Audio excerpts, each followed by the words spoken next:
अरे सुना बलरामपुर जिला के जनता, तुलसीपुर बाजार में आज बड़ा कमाल हो गई। चीनी के भाव सुनते ही चाय मीठी ना माथा गरम हो गई। अरे भैया इतना महंगा चीनी, अब चाय में चीनी डाली की सोना।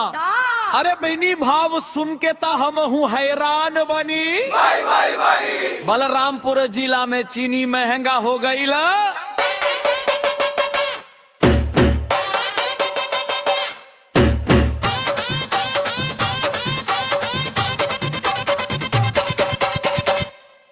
बलरामपुर जिला में चीनी महंगा हो गईला।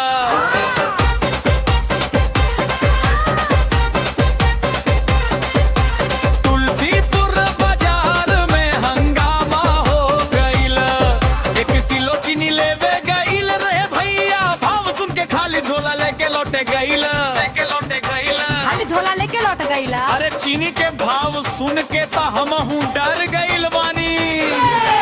गौरा चौराहा से निकले साइकिलवा, सोच ले आज ले आई चीनीवा। दुकानदार बोला भाव बढ़ गइल बा, ग्राहक बोला भैया ई का हो गइल बा। चाय में चीनी डालब की न डालब, घर में अब हिसाब लगाई। पहले कप में चीनी दी चम्मच, फर्क रहे अब आधा चम्मच में काम चला।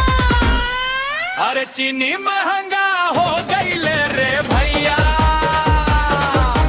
तुलसीपुर में चर्चा हो गईल रे भैया। बलरामपुर से आवाज उठी जोरदार, कम हो जाए चीनी के बाजार भाव इस बार। चीनी महंगा हो गईल रे भैया, तुलसीपुर में चर्चा हो गईल रे भैया।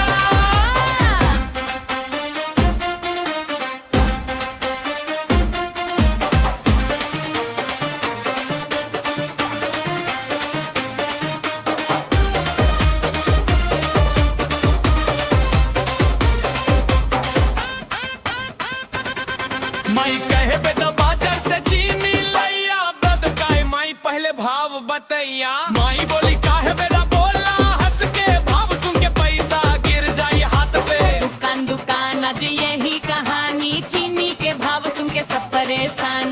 चाय वाला बोले चाय मीठी चाही, भैया बोले आज रहने दी पानी। गौरा चौरा हल्ला बोला, तुलसीपुर हल्ला बोला, बलरामपुर जिला, आवाज बोला। चीनी के बाबा कम करो, अब जनता बोले जोर से बोला। बलरामपुर जिला में चीनी महंगा हो गईला, तुलसीपुर बाजार में पर्चा हो गईला।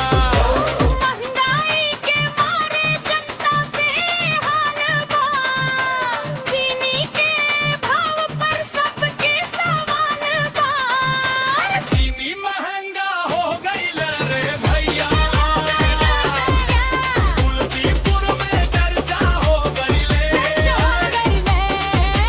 बलरामपुर से उठले ई आवाज, जब तक भावना